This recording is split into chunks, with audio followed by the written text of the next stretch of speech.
Hi students, అందరికీ స్వాగతం. Welcome to LTX classes. నేను మీ ఎస్పిఆర్. ఈరోజు మనము హిందూ న్యూస్ అనాలిసిస్ అనేది చూడబోతున్నాం. Sorry for the delay, but let's get to the qualitative Hindu analysis. 8th జూలైకైనా హిందూ న్యూస్ అనాలిసిస్ అనేది చూడబోతున్నాం. Yesterday was out of the town, so అందువల్ల క్లాస్ తీయలేకపోయాను. But we shall cover all the topics important to your examination. So AP, Telangana, Telugu రాష్ట్రాల నుండి prepare అవుతున్న ప్రతి ఒక్క స్టూడెంట్కి, యూపీఎస్సీ ఆస్పిరెంట్స్కి యూస్ అయ్యే విధంగా ఒక qualitative so called Hindu news analysis suggest చేయండి సార్ అని ఎవరన్నా అడిగితే మీరు చెప్పే ఏకైక వీడియో అది మనదే అవుతుంది. అలాంటి ఒక క్వాలిటీ, అలాంటి ఒక కంటెంట్, అలాంటి ఒక సబ్జెక్ట్ మీకు తప్పకుండా రోజు కూడా మీకు నేను అందిస్తూ ఉంటాను. ఇది నా బాధ్యతగా తీసుకుంటూ మీకోసం రెగ్యులర్గా కంటెంట్ డెలివరీ చేస్తున్నాను. సో మీ తరపు నుంచి కూడా మీ యొక్క సపోర్ట్ అనేది ఎన్నడూ ఇదే విధంగా ఇస్తూనండి. I was appreciated with your comments. చాలా సంతోషంగా ఉంది మీ కమెంట్స్ చూస్తున్నప్పుడు. I'm really happy. సో వాటిని చూస్తున్నప్పుడే ఇంకొక ఎడ్జ్ ఎక్స్ట్రాగా మనం వర్క్ చేద్దాము, క్వాలిటేటివ్ కంటెంట్ ఇద్దాము అనే ఒక ఐడియాలజీ కూడా మనలో అనేది డెవలప్ అవుతుందండి. సరే, ఇంకా మన ఆన్సర్ రైటింగ్ కోర్స్కి అద్భుతమైన రివ్యూ వస్తుందండి. చాలా స్టూడెంట్స్ నాకు పర్సనల్గా మెసేజ్ చేస్తున్నారు. చాలా స్టూడెంట్స్ వచ్చేసి రెగ్యులర్గా పార్టిసిపేట్ చేస్తున్నారు. ఒక వారంలోనే వాళ్ళ యొక్క యూపీఎస్సీ మెయిన్స్ ఆన్సర్ రైటింగ్ ప్రిపరేషనే మారిపోయింది అంటున్నారు.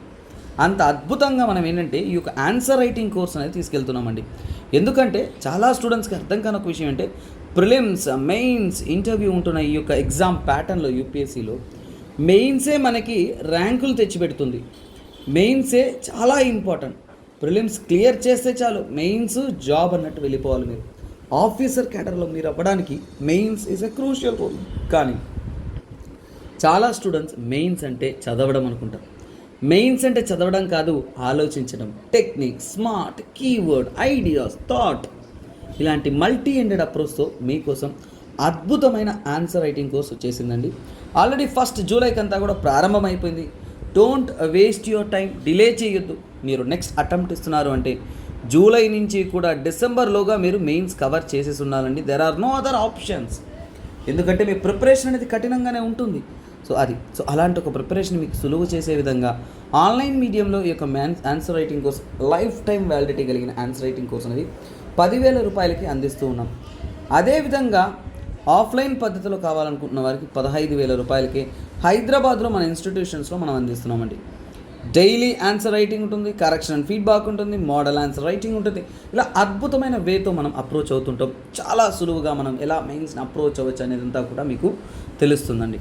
అలాగే చూడండి, UPSC mains test series, UPSC mains test series అనేది మీకోసం ప్రత్యేకంగా ఆల్రెడీ సిలబస్ కంప్లీట్ చేసి యూపీఎస్సీ ఫీల్డ్లో ఉంటున్నవారు ఇయర్ లాంగ్ టెస్ట్ సిరీస్ రాస్తూ ఉన్నారంటే మీ ప్రిపరేషన్ అనేది ఇంకా టాప్ క్లాస్ అయిపోతుంది. కాబట్టి మీకోసం ఈ కోర్స్ తీసుకొస్తున్నాం. ఆఫ్లైన్ అండ్ ఆన్లైన్ పద్ధతిలో ఉంటుంది. హైదరాబాద్లో మీకు ఆఫ్లైన్ పద్ధతిలో అందిస్తారు. ఇందులో ఏంటంటే మీకు స్పెషల్గా mentorship under the all India ranker కూడా మీకు అందించడం జరుగుతుంది. ఆల్రెడీ కరెంట్లో సర్వీస్ ఉన్న వారిచే మీకు ఏంటంటే గైడెన్స్ అనేది అందించడం జరుగుతుంది. ఏమైనా ఇన్ఫర్మేషన్ కావాలనుకున్నా అంటే కాంటాక్ట్ నెంబర్ని అడగండి, వాళ్ళు మీరు తగినటువంటి ఇన్ఫర్మేషన్ అనేది ఇస్తారు. అలాగే మీకు ఎస్ఏ అండ్ జనరల్ స్టడీస్ ఇవన్నీ కూడా ఏంటంటే ఇందులో రెగ్యులర్గా అనేది వీక్లీ టెస్ట్ జరుగుతాయి. అనాలైసిస్ చేస్తాం, ఫీడ్బ్యాక్, మోడల్ ఆన్సర్స్ అన్నీ కూడా ఇవ్వడం జరుగుతుంది. ఇది కూడా లైఫ్ టైం వ్యాలిడిటీ కలిగిన కోర్సే అన్నమాట. Next, UPSC infinity. So sir, నేను యూపీఎస్సీ ప్రిపేర్ అవ్వాలని ఇప్పుడిప్పుడే అనుకుంటున్నాను సార్, ఎక్కడ జాయిన్ అవుతే మనం పూర్తి సిలబస్ నేర్చుకోవచ్చు, అన్నీ బాగుంటుంది అని అనుకున్నాను సార్ అంటే ఇక్కడ మీకోసం అలాంటున్న ప్రతి ఒక్క స్టూడెంట్స్కి కూడా క్వాలిటేటివ్ సబ్జెక్ట్ అందించే విధంగా ఒక యూపీఎస్సీ ఇన్ఫినిటీ కోర్స్ అనేది మీకు తీసుకొస్తున్నామండి.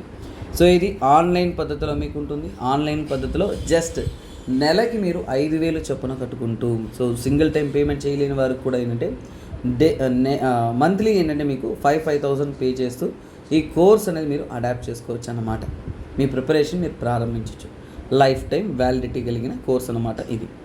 అలాగే ఏంటంటే మీరు 15th జూలై చూడండి, 15th జూలై వరకు ఏంటంటే ఈ యొక్క ఫీజ్ మీకు ఎంత ఉంటుందంటే 60,000 రూపీస్ ఉంటుంది. తర్వాత ఫీ స్ట్రక్చర్లో చేంజ్ ఉండే అవకాశాలు ఉన్నాయి. కాబట్టి ఎవరంతా కూడా యూపీఎస్సీ డ్రీమ్ చేస్తున్నారో వారికి ఇది ఒక అద్భుతమైన గోల్డెన్ ఆపర్చునిటీ అనమాట. You need to utilise this opportunity. తర్వాత మీకు చూడండి, ఇది మాత్రమే కాకుండా మనం ఆఫ్లైన్లో కూడా యూపీఎస్సీ క్లాస్ అనేది రన్ చేస్తున్నాం. ఆఫ్లైన్లో హైదరాబాద్ మరియు వైజాగ్, ఎక్కడండి? హైదరాబాద్ మరియు వైజాగ్లో మన ఇన్స్టిట్యూషన్స్ ఉన్నాయి. మీరు రావాలనుకుంటే మీరు డైరెక్ట్గా విజిట్ చేయొచ్చు, ఏ రెస్ట్రిక్షన్స్ లేదు మన ఇన్స్టిట్యూషన్స్కి. సో అలాగే మీకు 3 months ఫ్రీ డెమో కూడా అందించడం జరుగుతుంది. మీరు రండి, విజిట్ చేయండి, క్లాసెస్ వినండి 3 రోజులు. నచ్చితేనే మీరు కోర్స్ అనేది తీసుకొని ప్రిపరేషన్ అనేది కొనసాగించవచ్చు అనమాట. అలాంటి ఒక అద్భుతమైన కోర్స్ కంటెంట్ అంతా కూడా మీకు అందిస్తున్నాం.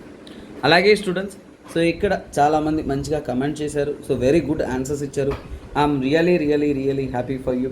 సో ఇక్కడ ఏంటంటే క్వశ్చన్ దేని గురించి అంటే యూనిఫామ్ సివిల్ కోడ్ గురించి కరెంట్ అఫైర్స్లో ఉంది కాబట్టి దానికి సంబంధితమైన క్వశ్చన్ అనేది మీకోసం ప్రొవైడ్ అనేది చేస్తున్నాం అనమాట.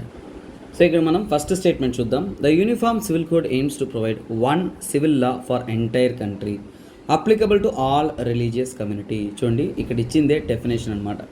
యూనిఫామ్ సివిల్ కోడ్ అంటే చాలామంది డెఫినేషన్ ఎలా రాయాలనుకుంటున్నారంటే ఇక్కడ ఇచ్చారు చూసారా, ఇది డైరెక్ట్ డెఫినేషన్గా వాడుకోవచ్చు. యూనిఫామ్ సివిల్ కోడ్ అంటే ఏంటి, ఒక సింపుల్ సివిల్ లా తీసుకురావడం కంట్రీ మొత్తం, అంటే రిలీజియస్ వేరియేషన్ లేకుండా అన్ని రిలీజియస్కి కూడా కలిపి ఒక పర్సనల్ సివిల్ లా అనేది తీసుకురావడాన్ని మనం యూనిఫామ్ సివిల్ కోడ్ అంటాం. సో ఫస్ట్ స్టేట్మెంట్ కరెక్ట్ అయింది కాబట్టి so we know that 1 is right. So 1 right అన్నప్పుడు వెంటనే నన్ అనేదాన్ని నేను తీసేస్తాను.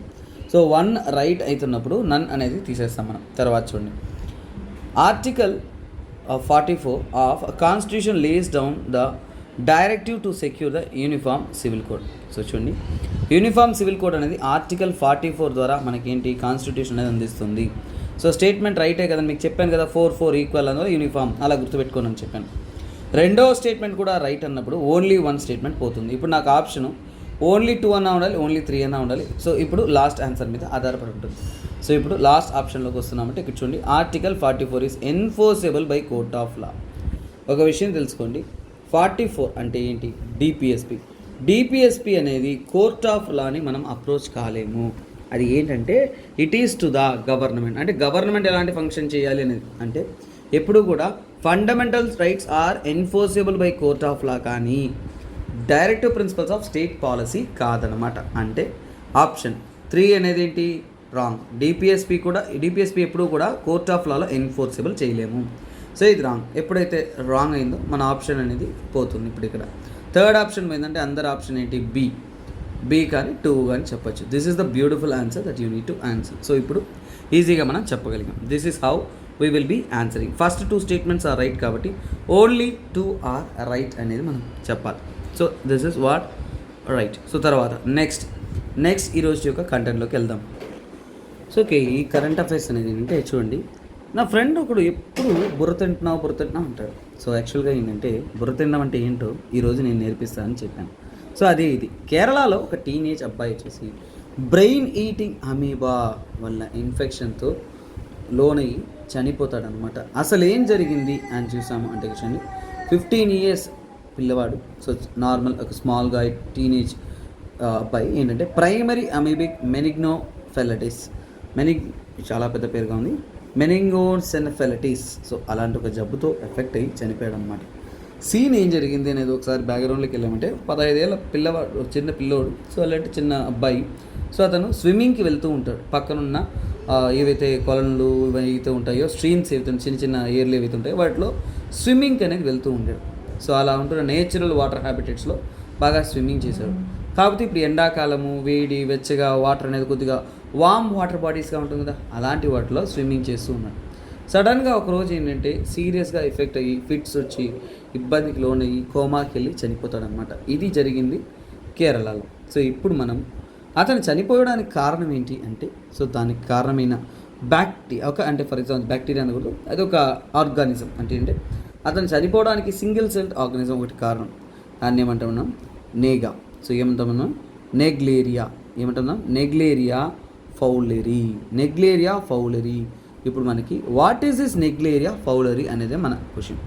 సో నెగ్లేరియా ఫౌలరీ అంటే ఏంటి? సో ఇది ముఖ్యంగా సైన్స్ అండ్ టెక్నాలజీలో మీకు వస్తుంది, జిఎస్ పేపర్ 3లో ఒకటి. తర్వాత నెగ్లేరియా ఫౌలరీని ఏమంటామంటే బ్రెయిన్ ఈటింగ్ అమీబా. మీ దోస్తుగాలు మీ బుర్ర తినేస్తున్నారు అంటే అది కాదు బుర్ర తినడం అంటే. అసలైన బుర్ర తినడం ఏమని అడగాలంటే come and ask this naegleria fowleri. ఈ అమీబాని అడగండి. ఇది ఒక అమీబా స్పీసీస్కి చెందింది. ఈ అమీబా స్పీసీస్ చెందిన నెగ్లేరియా ఫౌలరీ ఏంటంటే, సో ఇది ఏంటంటే ఎక్కువగా fresh warm waters. Clue factory ఇదేనండి, ఫ్రెష్ వామ్ వాటర్స్. ఎక్కడ ఉంటుంది? ఫ్రెష్ వామ్ వాటర్స్లోనే సర్వైవ్ అనేది అవుతుంది. అంటే fresh water but warm water ఇక్కడ సర్వే అవుతుంది. అంటే ఒక విషయం మనం గుర్తుపెట్టుకోవాలి, అంటే సమ్మరే కదండి. ఎందుకని? ఫ్రెష్ వాటర్స్ వామ్గా ఎప్పుడు ఎక్కువగా ఉంటాయి? సమ్మర్ మంత్స్లో మనకు ఉంటుంది. సో క్లియర్ కదండి, దట్స్ వాట్. ముఖ్యంగా warm waters, fresh waters. Fresh water ఎక్కడ ఉంటుంది మనకి? లేక్స్లో. ఇది ఎక్కడ సర్వే అవుతుంది? లేక్స్లో. అలాగే ఏంటంటే వాటర్ బాడీస్, రివర్స్లో. తర్వాత ఏంటంటే స్మాల్ స్విమ్మింగ్ పూల్స్లో కూడా. అంటే పువర్లీ మెయింటైన్ స్విమ్మింగ్ పూల్స్. ఏంటి?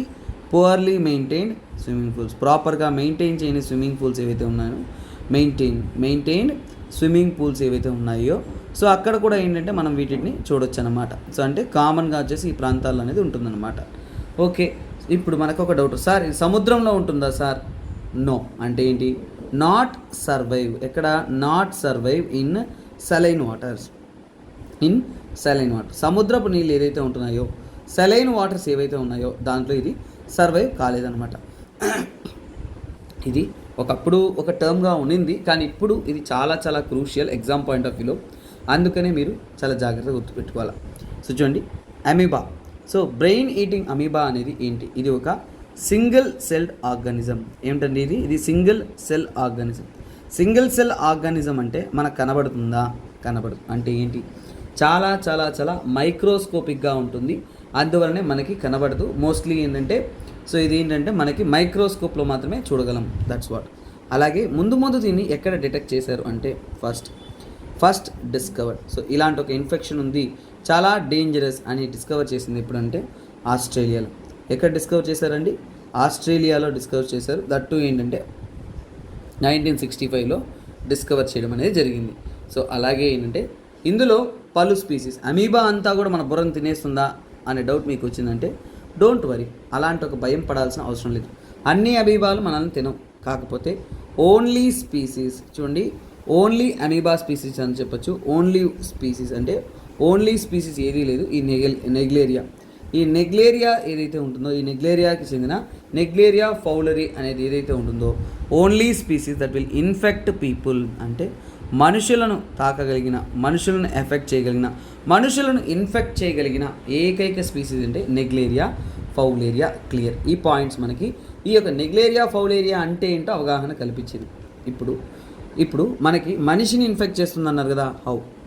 హౌ అంటే ఏంటి? How infect humans. మనుషులను తాకుతుందన్నాం కదా, అలా మనుషులను ఎలా తాకుతుందనేది మనకు కావాలి కదా. అంటే ఏంటి? ఎలాంటి విధానంలో, ఏ విధంగా మన హ్యూమన్స్ని ఇది అటాక్ చేస్తుంది, హ్యూమన్స్ బ్రెయిన్లోకి ఎలా వెళ్తుంది అనేది మనకి డౌట్. సో ఇందులో ఏంటంటే దీనికైన ఆన్సర్ ఒకటేనండి. సో ముఖ్యంగా ఏంటంటే స్విమ్మింగ్. సో మోస్ట్లీ ఏంటంటే హ్యూమన్ బ్రెయిన్లోకి ఎలా ఎంటర్ అవుతుంది? ఎంటర్ ఎలా జరుగుతుంది?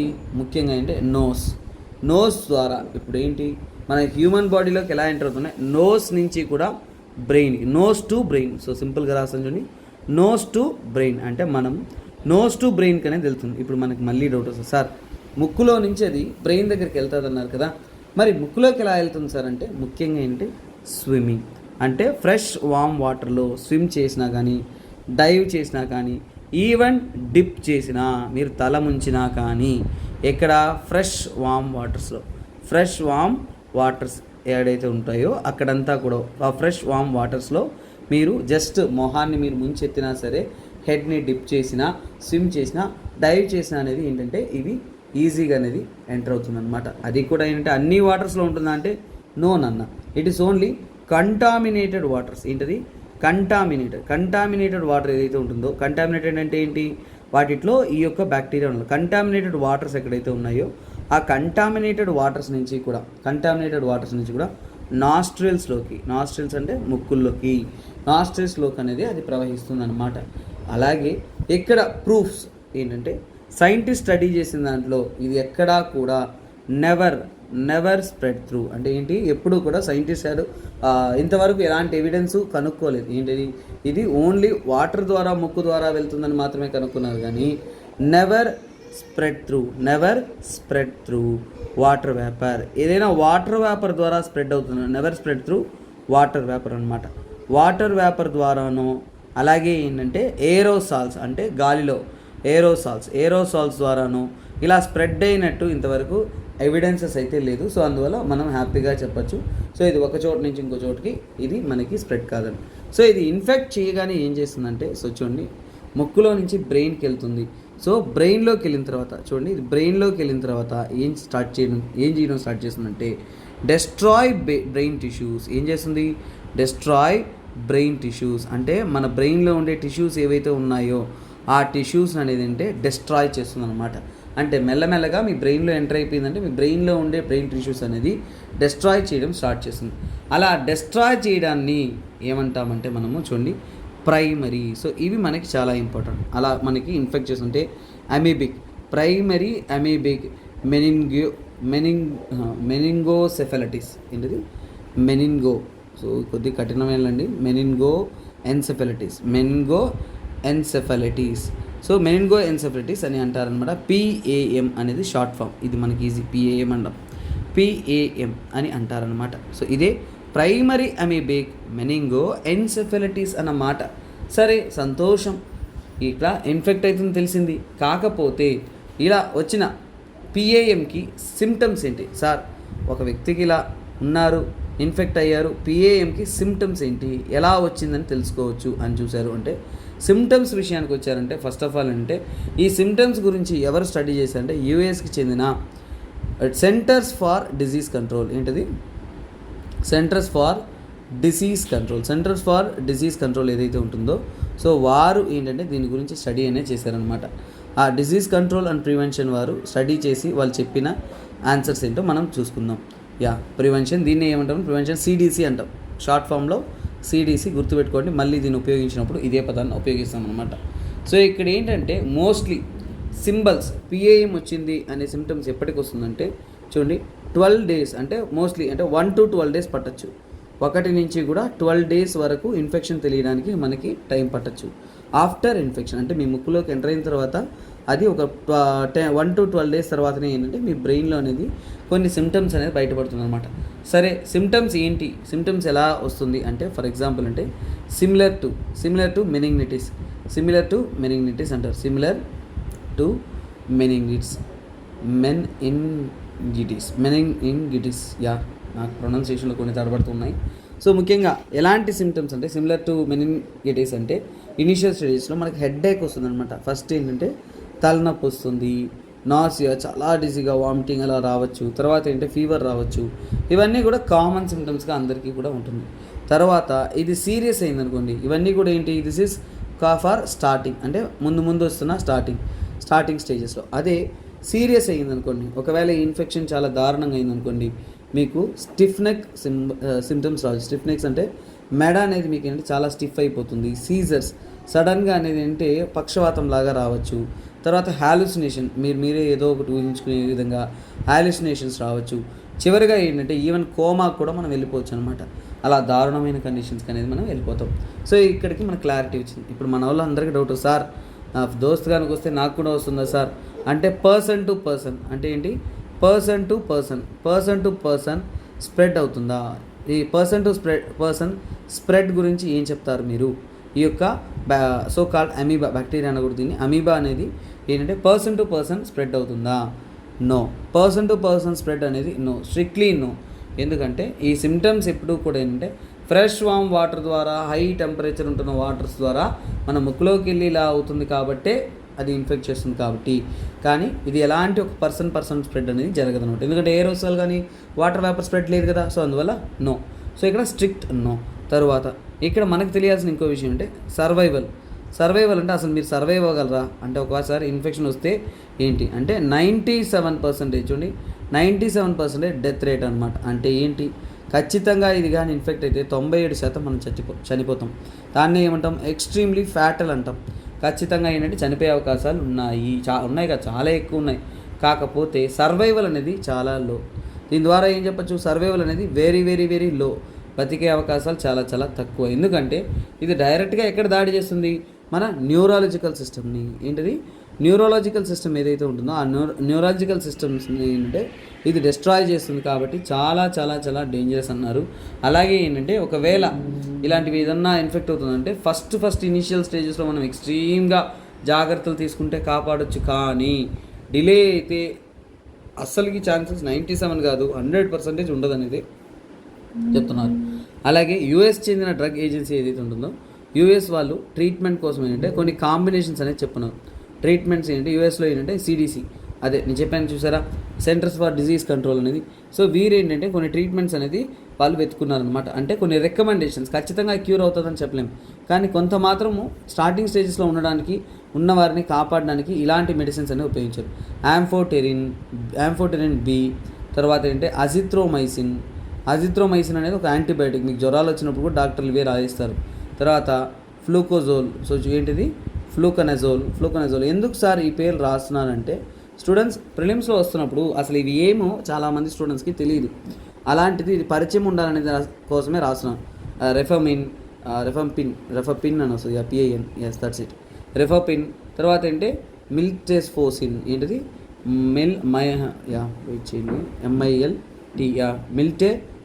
మిల్టెఫోసైన్. సో ఇవన్నీ కూడా ఏంటంటే డ్రగ్ కాంబినేషన్స్ అనమాట. రీసెంట్గా చెప్పిన కొత్త డ్రగ్ వచ్చేసి ఇదే న్యూ డ్రగ్. సో అంటే మందులు, ఇలాంటి డ్రగ్స్ వాడితే కొంతవరకు ఏంటంటే ఈ యొక్క ల్యాబొరేటరీ టెస్టింగ్లో చాలా వరకు ఇవి సో కాల్డ్ ఆ యొక్క అమీబాని చంపుతుందని చెప్తున్నారు. అలాగే ఏంటంటే ఇంతవరకు ముగ్గురినేమో కాపాడినట్టున్నారు ఇలాంటి మెడిసిన్ కాంబినేషన్స్ అన్నీ ఉపయోగించుకొని యూఎస్ తరపు నుంచి. సార్ ఇలా భయంకరంగా ఉందే, how to be safe sir. నేను మా ఊర్లో గ్రామాల్లో చాలా వరకు నేను ఇలా బావుల్లో వీటిలో ఈత కొడుతుంటాను సార్, నాకు కూడా ఇవి వస్తుందా, ఎలా నేను జాగ్రత్త పడాలి అనే డౌట్లు మీకు వస్తాయి. సో స్విమ్మింగ్ చేస్తున్న వాళ్ళందరూ కూడా ఈ విషయాలు మీరు కన్సిడర్ చేసుకోవాలి.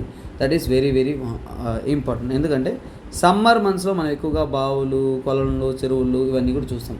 సమ్మర్లో లిమిట్ యాక్టివిటీస్ ఎక్కడ వామ్ వాటర్స్ ఏదైతే ఉన్నాయో, చాలా వెచ్చగా ఉంటున్న వాటర్స్ ఏదైతే ఉన్నాయో, ముఖ్యంగా వామ్ వాటర్ బాడీస్లో ఏంటంటే కొద్దిగా మనము రెస్ట్రిక్ట్ చేసుకుంటే మంచిదని చెప్తున్నారు అన్నమాట.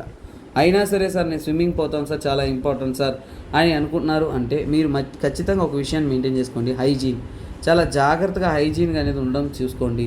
ఎందుకంటే స్నానాన్ని అంటే ఫర్ ఎగ్జాంపుల్ అంటే ముందు కూడా ఏంటంటే స్నానం చేసుకోవడం అంటే హ్యాండ్స్ వాష్ చేసుకోవడం కానీ, తర్వాత ఏంటంటే సోప్ యూస్ చేసుకోవడం కానీ, ప్రాపర్గా క్లీనింగ్ చేసుకోవడం కానీ, ఇవన్నీ చేసుకున్నారు అంటే that's very very very good. ఇంకా చెప్పాలంటే నేసల్ క్లీనింగ్, మీరు ఇలాంటి వాటర్ బాడీస్లో వీటిలో స్నానం చేసిన తర్వాత ముక్కుని క్లీన్ చేసుకోవడం మంచిదన్నమాట. ఎందుకంటే ముక్కు ద్వారానే వెళ్తుంది కాబట్టి కొద్దిగా ముక్కు ఇవంతా కూడా నేసల్ క్లీనింగ్ ఇవన్నీ మెయింటైన్ చేసుకున్నారంటే ఒక హైజీన్ ఎన్విరాన్మెంట్ మెయింటైన్ చేసుకుంటే సేఫ్ అనమాట.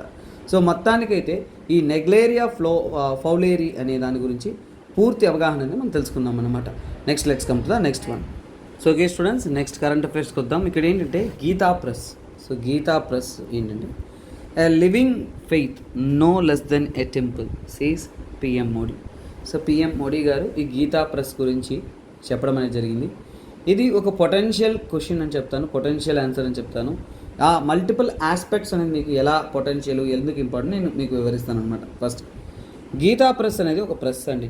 ఈ మధ్యకాలంలో డిజిటల్ రెవల్యూషన్ జరుగుతున్నా కానీ ఒక రిలీజియన్ని ప్రమోట్ చేస్తూ రిలీజియస్ బుక్స్ ప్రచురిస్తున్న ఒక వన్ ఆఫ్ ద ప్రెస్ అని చెప్పచ్చు.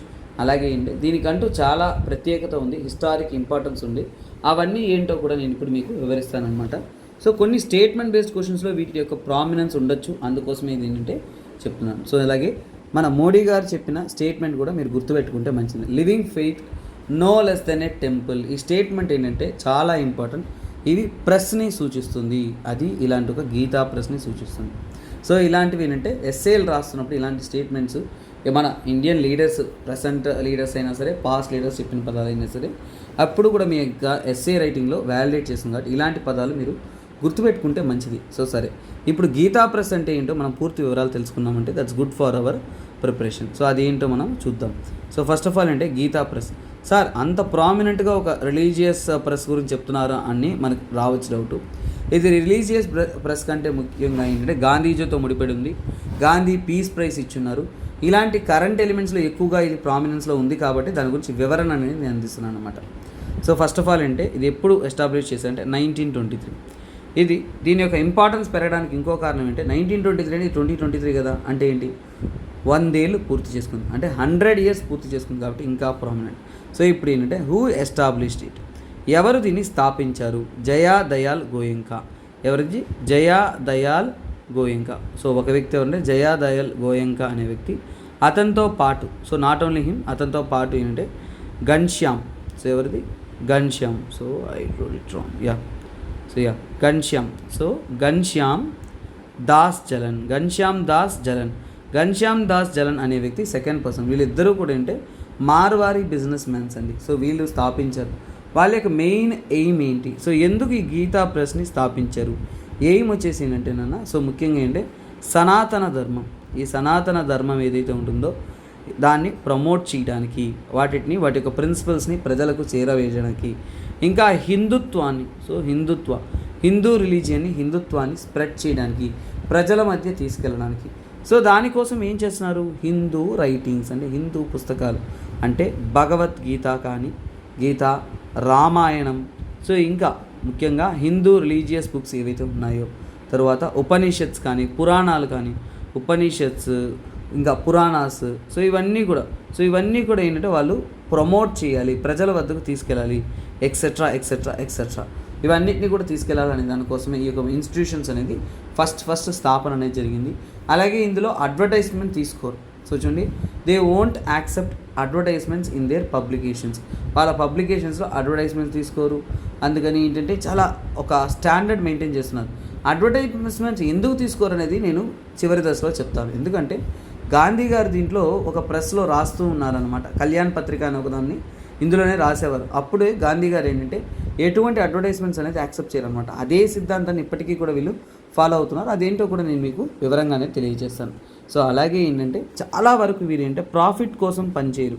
అంటే రీజనబుల్ ప్రైస్, ఏంటిది రీజనబుల్ ప్రైస్ అంటే ఇంకా చెప్పాలి అంటే ఫర్ ఎగ్జాంపుల్ హిందువులందరికీ కూడా నార్త్ ఇండియాలో ప్రముఖంగా, చాలా వరకు సౌత్ ఇండియాలో ఎక్కువ మందికి ఇదంతా ఫేమస్గా తెలియదు, బట్ నార్త్ ఇండియా అంతా తెలుసుకున్నానంటే ఒక హిందూ రిలీజియస్ బుక్ కావాలి, క్వాలిటేటివ్ బుక్ కావాలి, రీడ్ చేయాలి, ఒక లిమిటెడ్ కాస్ట్లో కావాలంటే డైరెక్ట్గా గీతా ప్రెస్కి వెళ్ళొచ్చు అనమాట. అదే అందరి సమాధానం.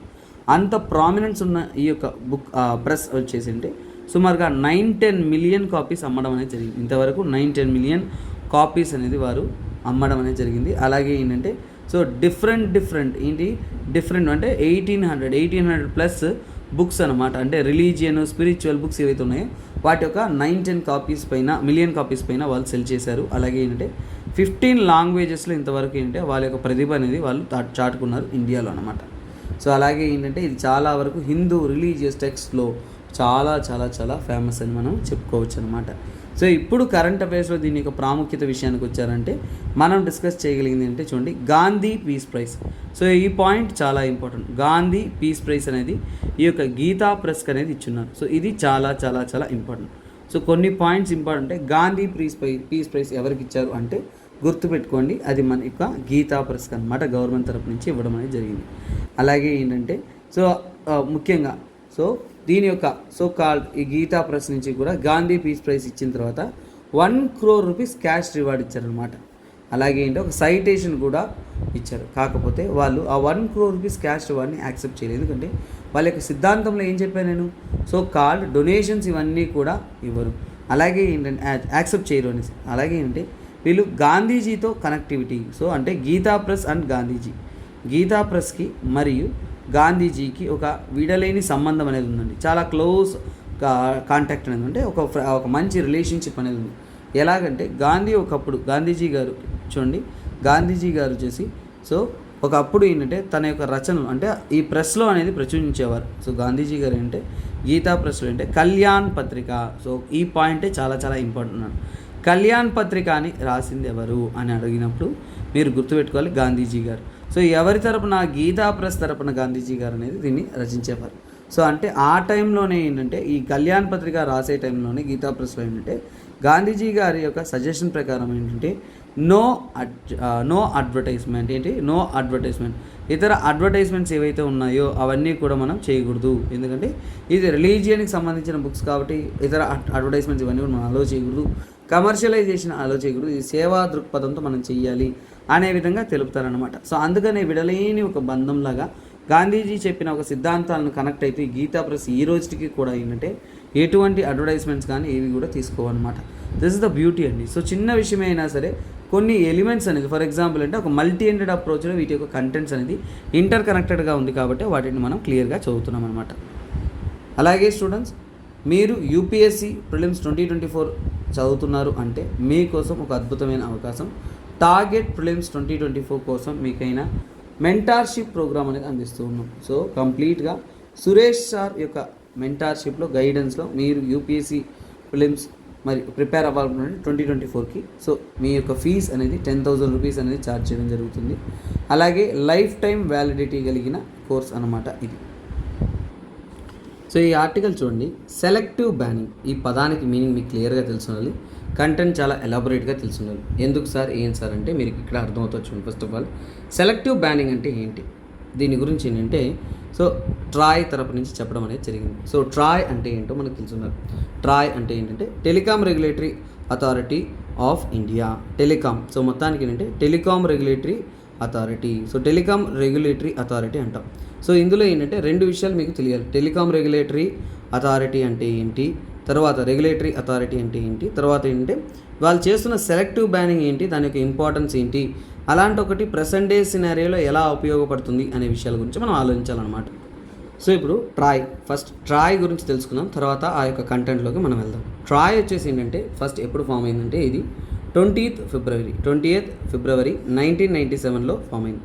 సో ఇది ఒకరి యొక్క కంట్రోల్లో ఉండదు, డైరెక్ట్గా ఇండివిజువల్గా స్టాట్యుటరీ బాడీ అంటే యాక్ట్ ద్వారా అనేది ఫామ్ అయింది. సో అందువల్ల ఇది స్టాట్యుటరీ బాడీగా చెప్తున్నాం అనమాట. సో అలాగే అంటే ఇది ఇండిపెండెంట్ బాడీ. సో ఇండిపెండెంట్ అంటే స్వయానా వారి నిర్ణయాలు వారే తీసుకుంటారనమాట. సో దాన్నే మనం ఇండిపెండెంట్ బాడీ అంటాం. ముఖ్యంగా అంటే టెలికమ్యూనికేషన్, మన ఇండియాలో టెలికమ్యూనికేషన్ విషయాల్లో కంట్రోల్ కానీ, నిర్ణయాలు కానీ, కొత్త విషయాలు కానీ, రెగ్యులేషన్స్ కానీ వాటిని తీసుకొస్తున్న ఒక ఆర్గనైజేషన్గా చెప్పబడుతుంది మన యొక్క ట్రాయ్ అనమాట. డైరెక్ట్గా సెంట్రల్ గవర్నమెంట్ అండర్లో అనేది ఉంటుంది. అదేలాగా ఇది ఒక కాంపిటీషన్ కూడా ఫెయిర్గా ఉండేలాగా వర్క్ చేస్తుంది. అంటే ఏంటంటే దీని యొక్క ముఖ్యమైన ఎయిమ్ ఏంటంటే ఫెయిర్ అండ్ ట్రాన్స్పరెంట్ పాలసీ అనేది ఇది ఫాలో అవుతుంటుందంట. So fair and transparent policy మీద రన్ అవుతుంటుంది. సో ఈ యొక్క ట్రాయ్ యొక్క హెడ్ క్వార్టర్స్ తీసుకున్నారు అంటే ఢిల్లీలో అనేది ఉంటుంది. సో ఇక్కడ ఒక బ్రీఫింగ్ అనేది మీకు ట్రాయ్ గురించి తెలిసింది ఇవంతా కూడా. సరే, ఇప్పుడు వారు చెబుతున్న ఈ యొక్క సెలెక్టివ్ బ్యానింగ్ అంటే ఏంటో మనం తెలుసుకోవాలి. ఫస్ట్ ఆఫ్ ఆల్ అంటే సెలెక్టివ్ బ్యానింగ్ అంటే ఏంటి, ఎందుకు ఈ పాయింట్ని వాళ్ళు పోర్ట్రే చేస్తున్నారు, దీని యొక్క ఇంపార్టెన్స్ ఏంటి అనేది మనము ఒకసారిగా తెలుసుకున్నాం. ఈ సెలెక్టివ్ బ్యాన్ అన్నప్పుడే మీకు సెలెక్టెడ్ అనే పదానికి మీనింగ్ అర్థమైపోయింది.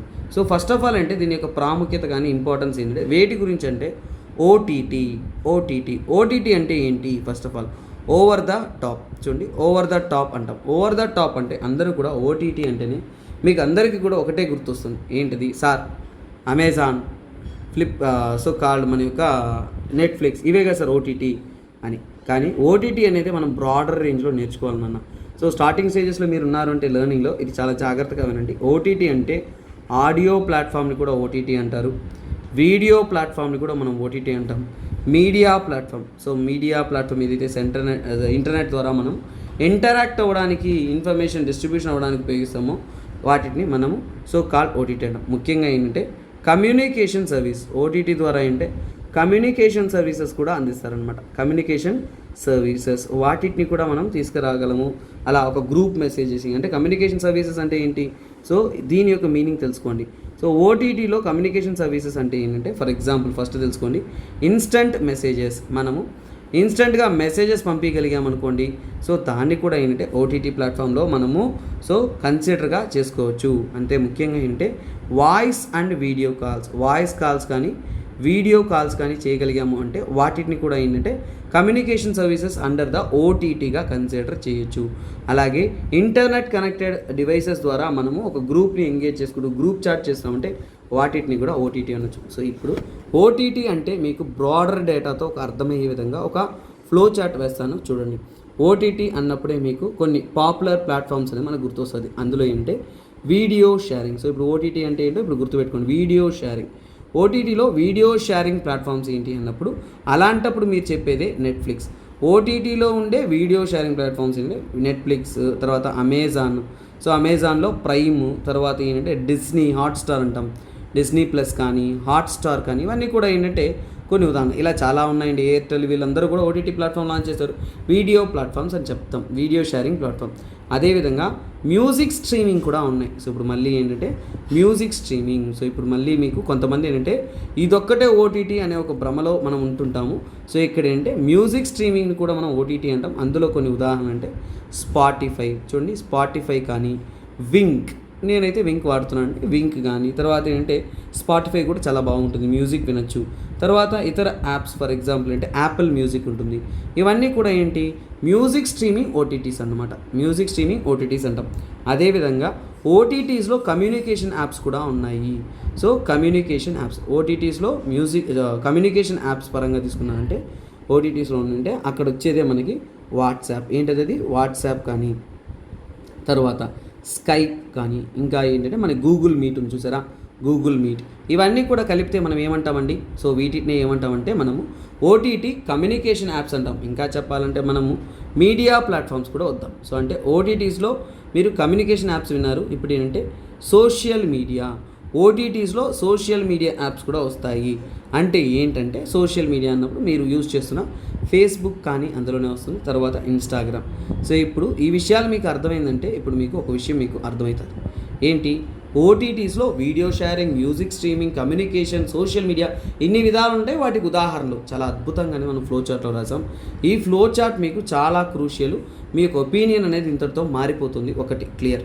తర్వాత ఇప్పుడు మనము సెలెక్టివ్ బ్యానింగ్ ఆన్ ఓటీటీ గురించి నేర్చుకున్నాం. సో ఇప్పుడు దీని గురించి ఒక ఓవర్వ్యూ ఐడియా అనేది మనకు ఉండాలి. అసలు సెలెక్టివ్ బ్యానింగ్ ఏంటి, అవసరం ఏంటి. ఫర్ ఎగ్జాంపుల్ అంటే ఒక ప్రాంతంలో, సో దిస్ రీజియన్, సో ఇక్కడ ఏంటంటే అన్రెస్ట్ అంటే ఏదో ఒక గొడవలు అనేది జరుగుతుంది. అన్రెస్ట్ జరుగుతున్నప్పుడు లేదంటే ఏదో ఒక ఇష్యూ జరుగుతుంది, ఈ పాత్లో ఏం చేయొచ్చు మనము జనరల్గా ఇప్పుడు యూజ్ చేసేది ఏంటి, ఇంటర్నెట్ బ్యాన్. మనం ఏం చేస్తారు, గవర్నమెంట్ అనేది ఇంటర్నెట్ బ్యాన్ అనేది చేస్తుంటుంది. కానీ ట్రాయ్ ఏం చెప్తుందంటే ఇంటర్నెట్ బ్యాన్ కన్నా కానీ ఒక ఆల్టర్నేటివ్ మేము చెప్తాము. ఆ ఆల్టర్నేటివ్ ఏంటి, ఆ ఆల్టర్నేటివే selective banning. Selective ban. So ఏంటి, సో ఇంటర్నెట్ బ్యాన్ అంటే హోల్ ఇంటర్నెట్ మనం బ్యాన్ చేస్తాం. సో మనము ఇంటర్నెట్ బ్యాన్ చేసామంటే ఏం ప్రాబ్లము, ఫర్ ఎగ్జాంపుల్ అంటే ఇంటర్నెట్ మొత్తం మనం బ్యాన్ చేసామనుకోండి, అక్కడి నుంచి మనకి ప్రభావం ఎలా ఉంటుంది, ఇబ్బంది ఏముంటుంది, దాంట్లో ఉండే కాంప్లెక్సిటీ. ఇంటర్నెట్ బ్యాన్ వల్ల కాంప్లెక్సిటీ అంటే ఇబ్బందులు.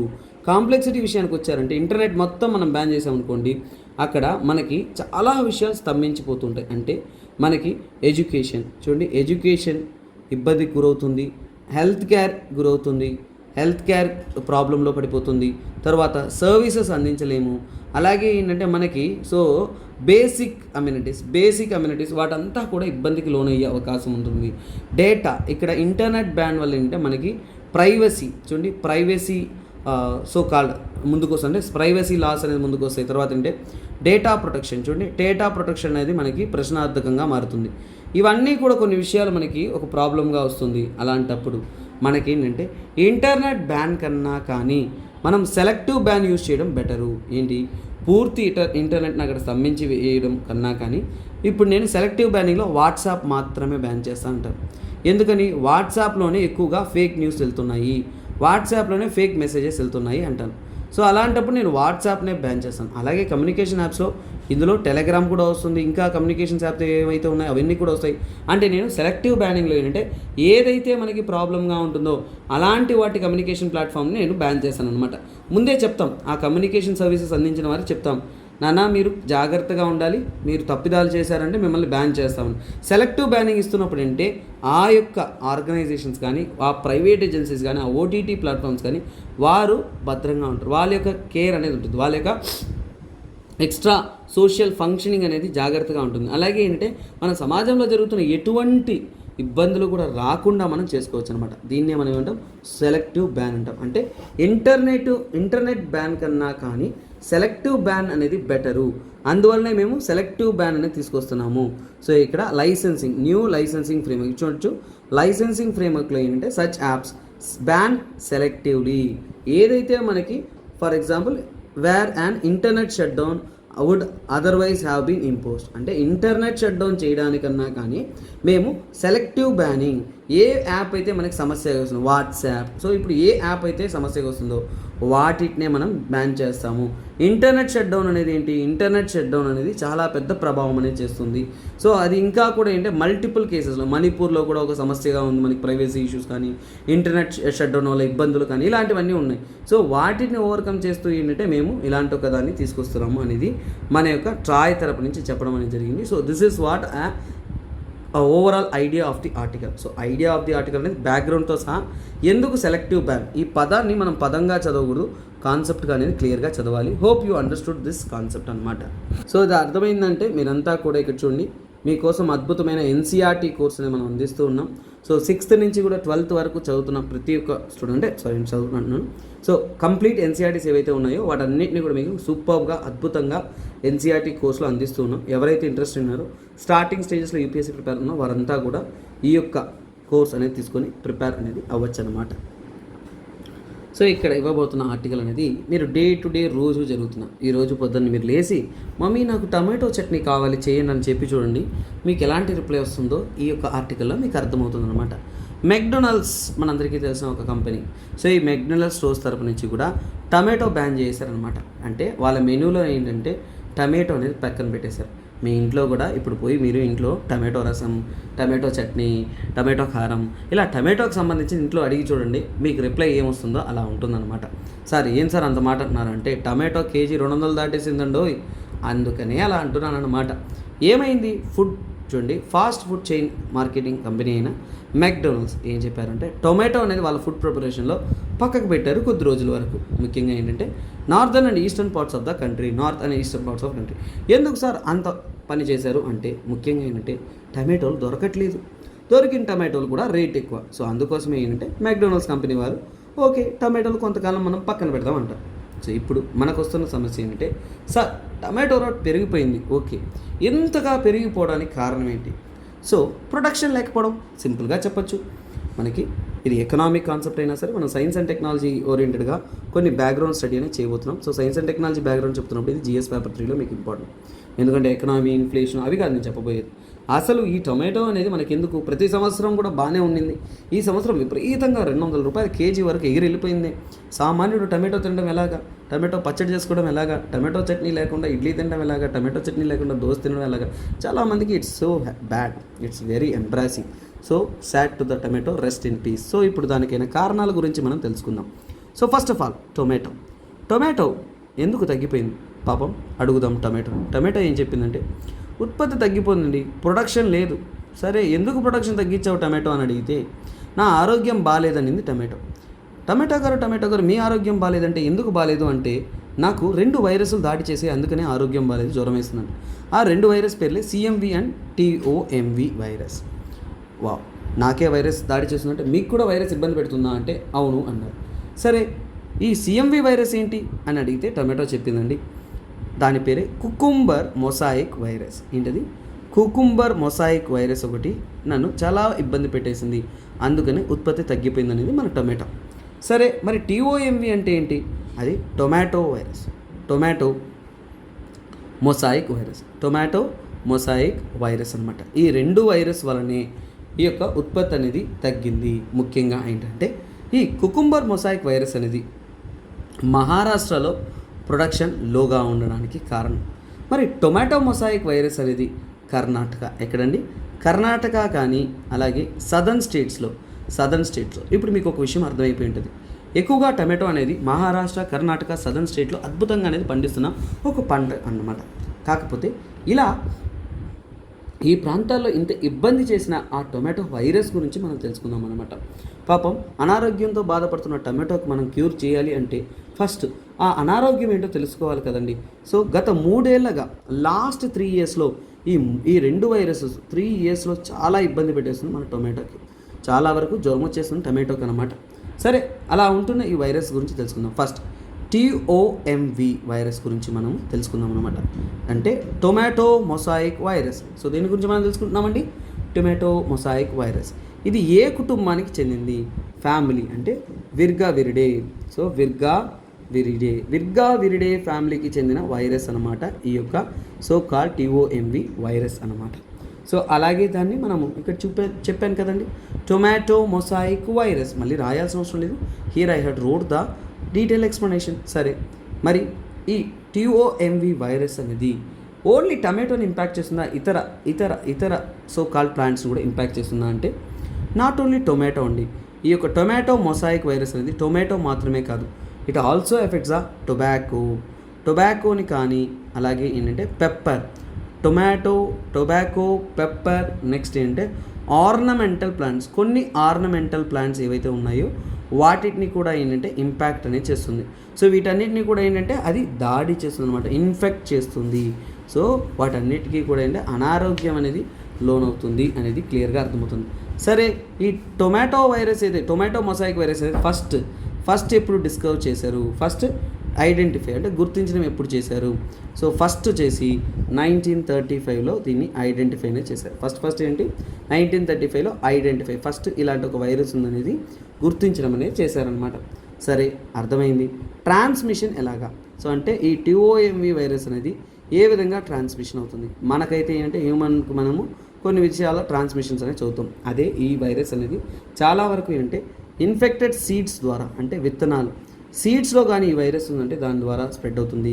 శాంప్లింగ్స్ అంటే చిన్న చెట్లకు ఉన్నాయంటే, అంటే చిన్నగా ఉంటుంది చూసారా, మొలకెత్తిన మొలకలు అంటారు చూసారా, వాటిని శాంప్లింగ్స్ అంటాం. వాటి ద్వారా అగ్రికల్చర్ టూల్స్ ద్వారా, వ్యవసాయం ఉపయోగిస్తాం చూసారా మనము, అగ్రికల్చర్ టూల్స్ ఒక టూల్కి మనం కనెక్టెడ్గా ఉంటున్నప్పుడు వాటి ద్వారా స్ప్రెడ్ అవుతుంది. హ్యూమన్ కాంటాక్ట్ ద్వారా కూడా ఈ వైరస్ అనేది సో స్ప్రెడ్ అవుతుంది ఒకదానికొకటి. అలాగే కొన్నిసార్లు వెక్టార్స్ అంటే వీటిని స్ప్రెడ్ చేసే కొన్ని సో కాల్డ్ మనం ఏంటంటే ఇన్సెక్ట్స్ అని చెప్పొచ్చు. వాటిని మనం ఇన్సెక్ట్ వెక్టార్స్ అంటాం. అందులో ఏంటంటే థ్రిప్స్ అనే ఒక వెక్టార్స్ కానీ వైట్ ఫ్లైస్ అని అంటాం. ఇవన్నీ కూడా ఏంటంటే ఎక్కువగా ఏంటంటే ఈ యొక్క సో కాల్డ్ టిఓఎంవి వైరస్ అనేది స్ప్రెడ్ చేస్తుంది అనమాట. సరే, ఇక్కడ దాకా ఓకే, మనకు అర్థమైంది.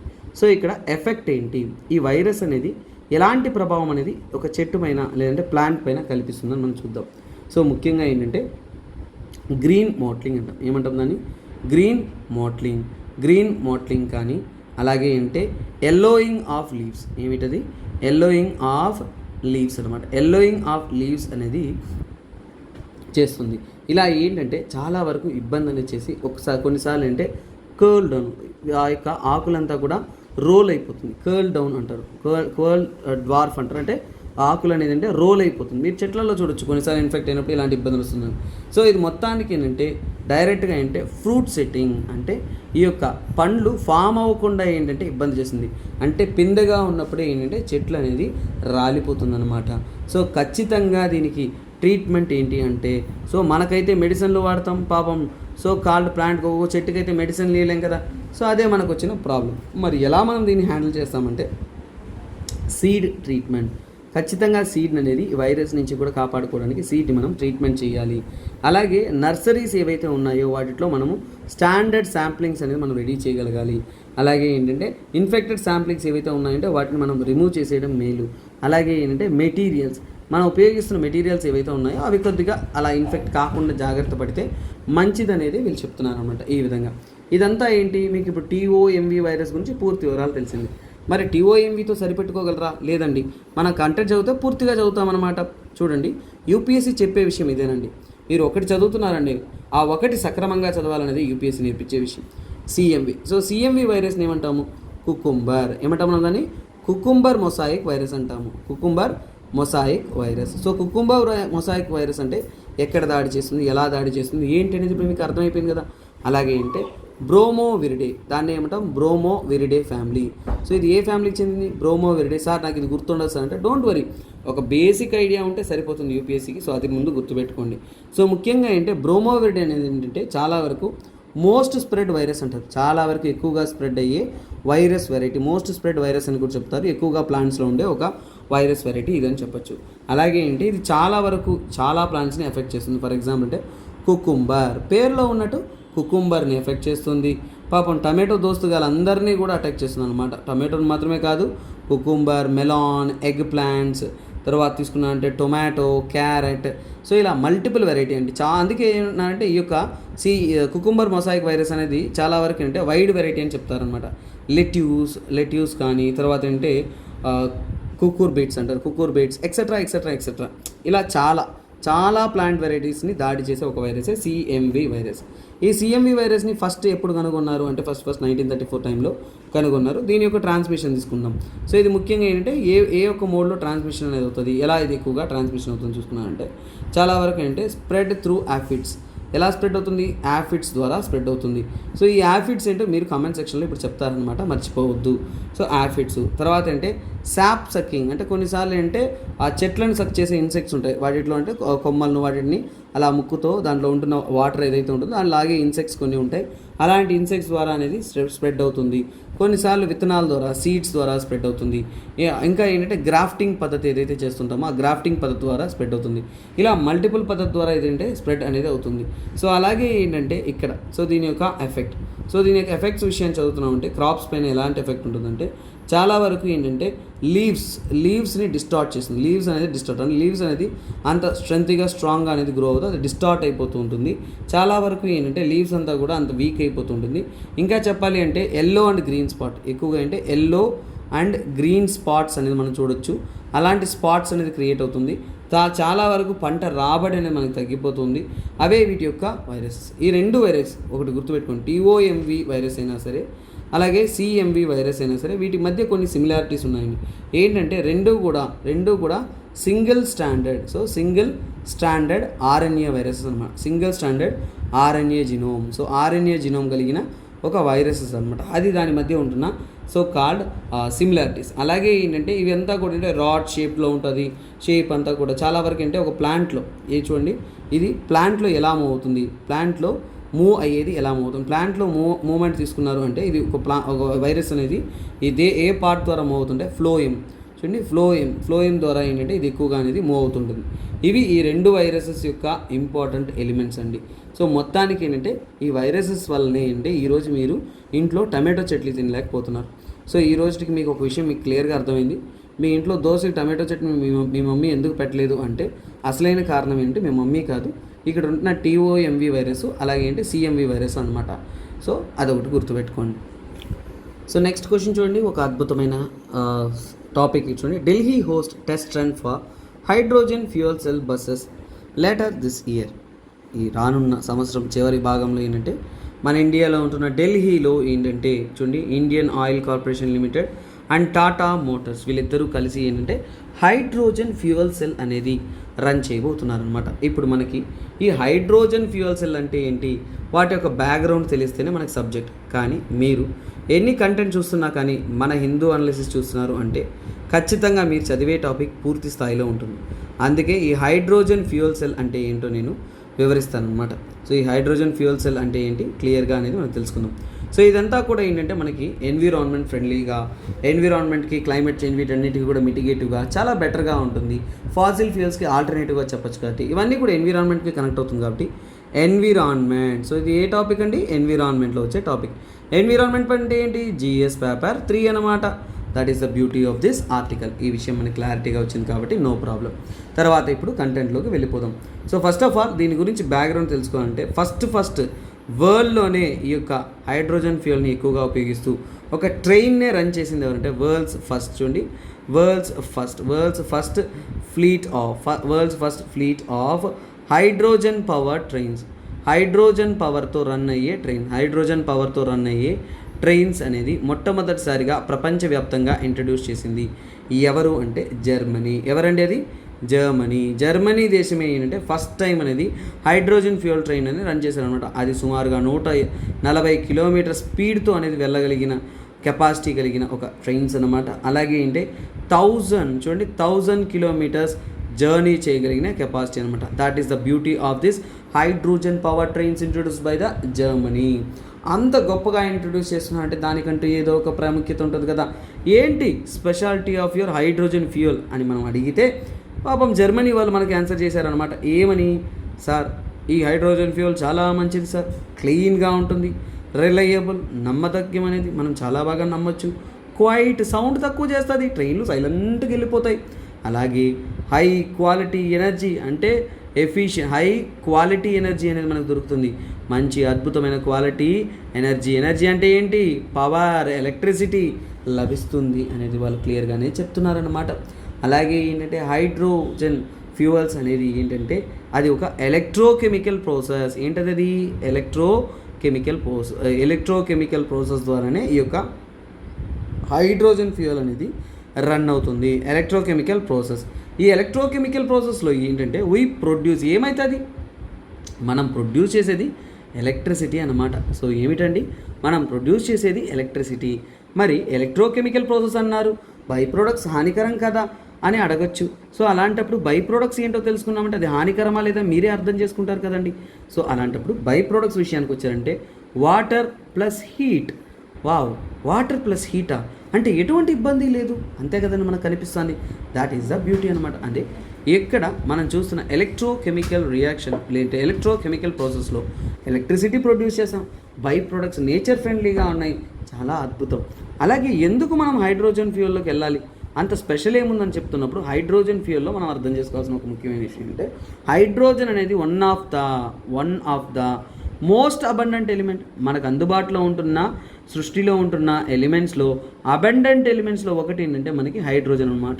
సో హైడ్రోజన్ అనేది మనకి చాలా ఈజీగా దొరుకుతుంది. అలాగే ఇది క్లీనర్ ఫ్యూయల్.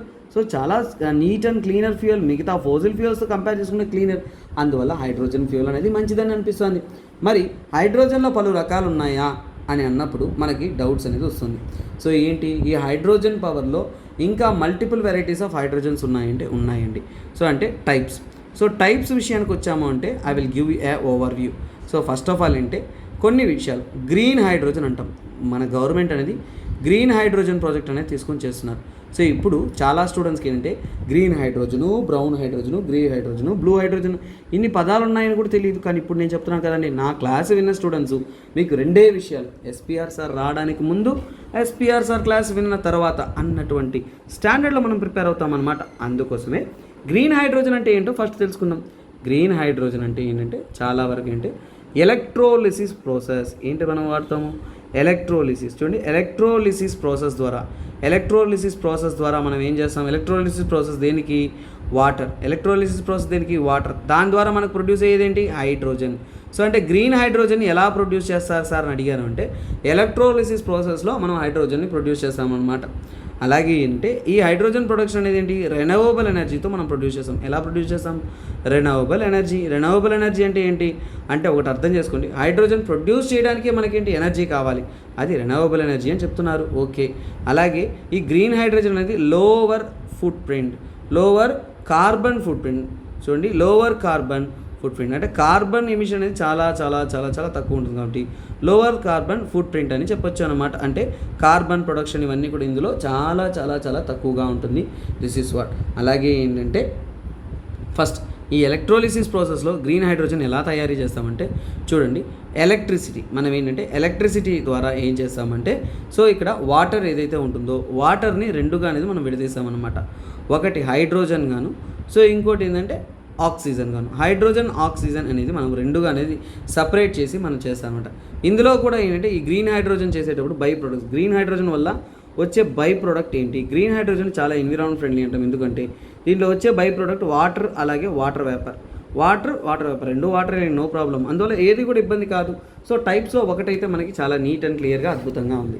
సో సరే, ఇది మీకు అర్థమైందంటే సంతోషం. సరే, ఇదొకటే కాదు కదండి, మనకేంటి బ్రౌన్ హైడ్రోజన్ కూడా ఉంది. సార్ హైడ్రోజన్లో బ్రౌన్ హైడ్రోజన్ ఏంటి సార్ అని మనకి డౌట్ రావచ్చు. ఉంది నాన్న, మనం ఏం చేస్తాం, ఉంది కాబట్టి సార్ ఏం నేను చెప్పాలి, మీరు కూడా తప్పక వినాల్సిన సమయం అనేది ఉంది. సో ఇక్కడ చూడండి, బ్రౌన్ హైడ్రోజన్ అంటే ఏంటి చూడండి. బ్రౌన్ హైడ్రోజన్ ఏంటంటే ప్రొడ్యూస్డ్ బై కోల్. ఈ హైడ్రోజన్ ఎలా తయారు చేసాం? ప్రొడ్యూస్డ్ బై కోల్ అంటే బొగ్గు ద్వారా, కోల్ ద్వారా మనం ప్రొడ్యూస్ చేసామంటే దాన్ని ఏమంటున్నాము? సో కాల్ బ్రౌన్ హైడ్రోజన్ అంటాం. సో దాంట్లో వచ్చే ఎమిషన్స్ అంతా కూడా గాల్లో కలిపేస్తారనమాట. That is one thing. సరే, బ్రౌన్ హైడ్రోజన్ అర్థమైంది. మరి గ్రే హైడ్రోజన్ కూడా ఉందండోయ్. So what is this grey hydrogen? So I'm giving a simple notes అండి, ఒక సింపుల్ ఐడియాగా మీకు నోట్స్ ఇస్తున్నాను. గ్రే హైడ్రోజన్ అంటే ఏంటి? గ్రే హైడ్రోజన్ అనేది అంటే చూడండి, నేచురల్ గ్యాస్ ద్వారా ప్రొడ్యూస్ చేస్తాం. చూడండి, నేచురల్ గ్యాస్ని యూజ్ చేసుకునేసి ప్రొడ్యూస్ చేస్తాం. అంటే నేచురల్ గ్యాస్లో నుంచి ఏంటంటే మనము సో కాల్డ్ హైడ్రోజన్ ప్రొడ్యూస్ చేస్తాం. ఈ బ్రౌన్ హైడ్రోజన్లో ఏంటంటే చూడండి ఎమిషన్స్, దీంట్లో వచ్చే ఎమిషన్స్ ఏవైతే ఉన్నాయో ఆ ఎమిషన్స్ అంతా కూడా ఏంటంటే ఎయిర్లోకి వదిలేస్తాం, అంటే ఎయిర్లోకి రిలీజ్ అనేది చేస్తాం. That is what the key point you need to understand. మరి గ్రే హైడ్రోజన్ అంటే ఏంటంటే నేచురల్ గ్యాస్ నుంచి ప్రొడ్యూస్ చేస్తాం, కానీ దాంట్లో నుంచి వస్తున్న ఎమిషన్స్, దాంట్లో వస్తున్న సో కాల్డ్ ఎమిషన్స్ ఏవైతే ఉన్నాయో ఆ ఎమిషన్స్ అంతా కూడా అంటే ఇతర పార్టికల్స్ ఎమిషన్స్ వస్తాయి కదా, వాటిని కూడా ఏంటంటే ఎయిర్లో అనేది మనం రిలీజ్ అనేది చేస్తాం. సో ఇక్కడ కూడా అదే. సో ఈ రెండు విషయాలు ఏంటి వీటికి రిసెంబ్లెన్స్. ఎందుకు ఈ విషయం చెప్తున్నాను అనేది మీకు మళ్ళీ అర్థమవుతుంది. ఎందుకంటే మనం నెక్స్ట్ వచ్చేది ఏంటంటే బ్లూ హైడ్రోజన్. నెక్స్ట్ ఎలిమెంట్ ఏంటి? బ్లూ హైడ్రోజన్ కాన్సెప్ట్లోకి వస్తున్నాం.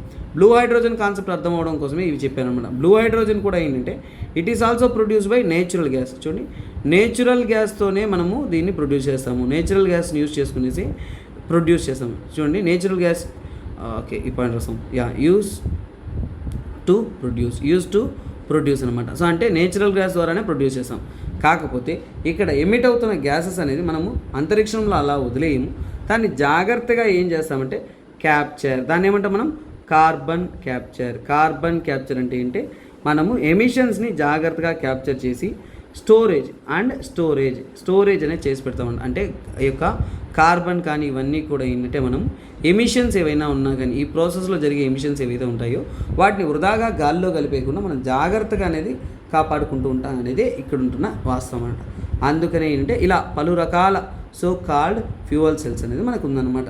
సో ఇక్కడ ఎందుకంటే ఇంపార్టెన్స్, ఈ యొక్క హైడ్రోజన్ ఫ్యూయల్ సెల్ ఎందుకు మనం ప్రిఫర్ చేస్తున్నాము, దాని యొక్క ప్రాముఖ్యత విషయానికి వచ్చాము అంటే చూడండి, గ్రీన్ హైడ్రోజన్ అనేది మనకి ఏంటంటే జీరో ఎమిషన్. ఏంటిది జీరో ఎమిషన్? ఎమిషన్స్ అనేది చాలా చాలా తక్కువగా ఉంటుంది, జీరో ఎమిషన్స్. తర్వాత ఏంటంటే చూడండి, టెయిల్ పైప్ ఎమిషన్స్ అంటాం. సో ఒక విషయం గుర్తుపెట్టుకోండి, జీరో ఎమిషన్స్ అంటే చాలా వరకు అంటే no tail pipe emission. So ఇప్పుడు మనకి ఇంకో టర్మ్ వచ్చేసింది, నో టెయిల్ పైప్ ఎమిషన్. చాలా స్టూడెంట్స్కి అంటే అసలు టెయిల్ పైప్ ఎమిషన్స్ అంటే ఏంటి, ఈ టెయిల్ పైప్ ఎమిషన్ అన్నారే, నో అన్నారు, ఓకే, ఈ టెయిల్ పైప్ ఎమిషన్ అంటే ఏంటో కూడా మనకు తెలియాలి కదా.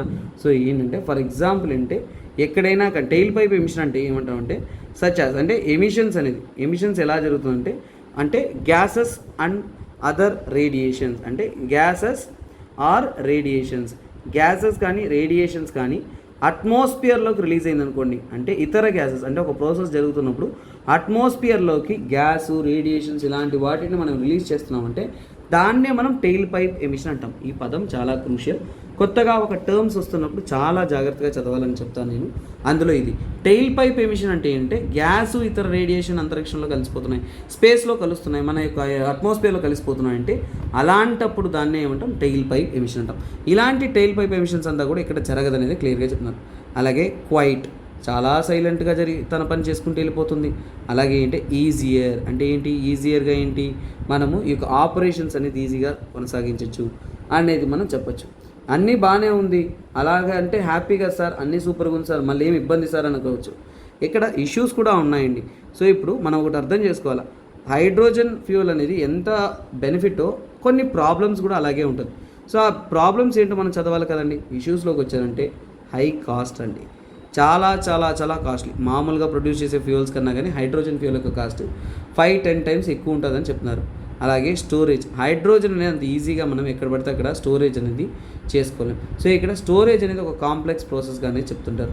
తర్వాత ఎక్స్ట్రాక్షన్ అంటే మనకి చూడండి హైడ్రోజన్ అనేది అబండెంట్గా ఉందని చెప్పొచ్చు, but not in a natural form. అంటే ఏంటంటే సో ఇక్కడ ఏంటంటే హైడ్రోజన్గా మనకు లభించదు. అందుకనే ఏంటంటే కాంప్లెక్స్ ఫామ్ నుంచి మనం ఎక్స్ట్రాక్ట్ చేసుకోవడం, మళ్ళీ ఎలక్ట్రిసిటీ కావాలి, ఆ ఎలక్ట్రిసిటీ ఉపయోగించి మళ్ళీ అంటే ఇక్కడంతా కూడా ప్రాబ్లం అవుతుంది.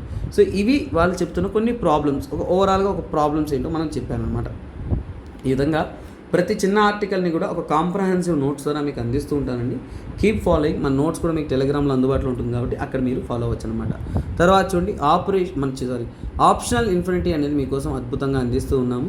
మన వద్ద PSIR, PubAd, sociology, anthropology, Telugu literature లాంటి అద్భుతమైన ఆప్షన్స్ అందుబాటులో ఉన్నాయి. So recorded and live and recorded పద్ధతిలో మీకు అందుబాటులో ఉంటుంది. ఎవరైతే ఇంట్రెస్ట్ అయినారో సో వారు ఈ కోర్స్ తీసుకొని మీరు ప్రిపరేషన్ అనేది కొనసాగించవచ్చు అనమాట. సో మనం నెక్స్ట్ కరెంట్ అఫేర్స్లోకి వచ్చామంటే US to send cluster bombs armoured vehicles to Ukraine. So ఇక్కడ యూఎస్ వచ్చేసి క్లస్టర్ బాంబ్స్ యొక్క ఒక ఆర్మర్ అనేది యుక్రెయిన్ పంపిస్తున్నారు. సో ఇక్కడ science and technology current affairs అని నేను చెప్పేది, దీన్ని సైన్స్ అండ్ టెక్నాలజీగా చెప్తున్నాను. ఏ విధంగా అంటే ఇది కూడా జిఎస్ పేపర్ 3లో క్రూషియల్గా చెప్తాను. క్లస్టర్ బాంబ్స్ అంటే ఏంటో నేను వివరించబోతున్నాను.